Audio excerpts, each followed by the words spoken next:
warahmatullahi wabarakatuh. Ketemu kembali ya di pembelajaran IPA, masih di bab sistem reproduksi pada manusia. Kali ini kita membahas tentang siklus menstruasi. Nah, ini bagi yang perempuan ya, yang sudah menstruasi. Nah, ini sudah paham ya. Jadi bagi yang belum, mari kita sama-sama belajar. Nah, perempuan tentunya sudah ada yang mengalami menstruasi. Ya, menstruasi merupakan suatu keadaan keluarnya darah, lendir, dan sel-sel epitel yang menyusun dinding rahim. Nah, apabila seorang perempuan mengalami menstruasi, maka akan keluar darah melalui vaginanya. Menstruasi ini biasanya terjadi 1 bulan sekali. Siklus menstruasi akan terjadi apabila sel telur yang dihasilkan oleh ovarium tidak dibuahi oleh sel sperma ya. Nah, jadi pada umumnya satu siklus menstruasi berlangsung selama 28 hari. Ini normalnya ya. Akan tetapi ada perempuan yang mengalami siklus menstruasi lebih pendek atau kadang lebih panjang. Nah, seorang perempuan yang mengalami siklus menstruasi pendek, siklus menstruasinya akan berlangsung selama kurang lebih 18 hari. Sedangkan seorang perempuan yang mengalami siklus panjang, ya, menstruasinya akan berlangsung selama kurang lebih 40 hari. Nah, jadi kalau ada perempuan yang menstruasinya sudah sebulan lebih hendak juga, nah itu berarti dia termasuk ke siklus panjang. Jadi tidak usah khawatir ya.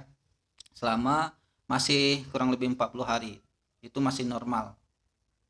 Dan begitu juga kalau seandainya kurang dari 28 hari, cuman 18 hari ya, itu juga masih normal. Tapi kalau sudah di atas 40 hari ya lebih, atau di bawah 18 hari kurang gitu kan, maka ini perlu diperiksa ke dokter yang berkompeten agar mengetahui mungkin ada penyebab atau kelainan tertentu yang bisa segera dapat diatasi ya. Nah, bisa dilihat di gambar 1.9 siklus yang terjadi pada dinding rahim.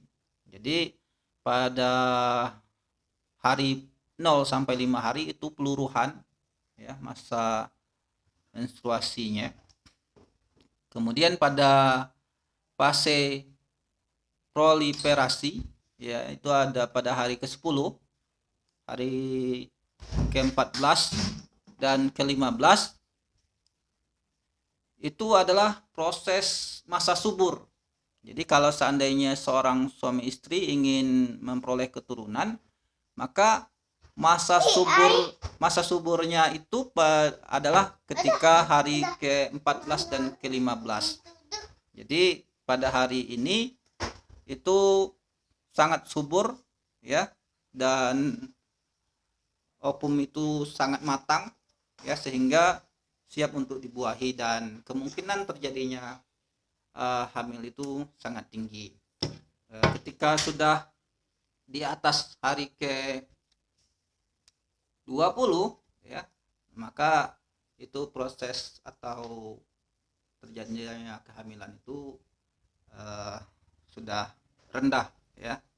Ya, jadi ini untuk perlu diketahui kita bersama. Oke, baik.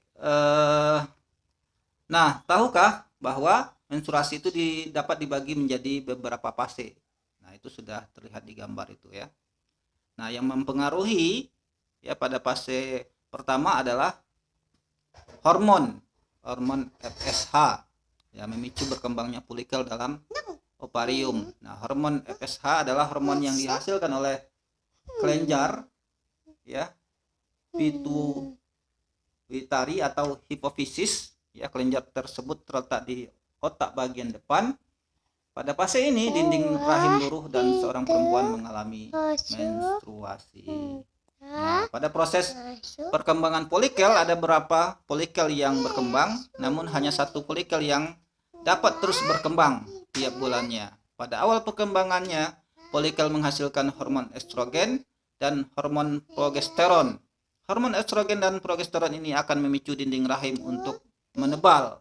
Pada saat ini dinding rahim sedang mengalami fase proliferasi Tujuan dari menebalnya dinding rahim adalah untuk mempersiapkan tempat melekatnya embrio apabila sel telur dibuahi oleh sperma. Nah, fungsi lain dari hormon estrogen adalah memicu kembali kelenjar pituitari untuk menghasilkan hormon FSH dan LH. Nah, hormon LH terus diproduksi dan meningkat secara mendadak. Peningkatan hormon LH ini akan memicu pengeluaran sel telur dari folikel yang telah matang. Nah, proses ini disebut dengan ovulasi.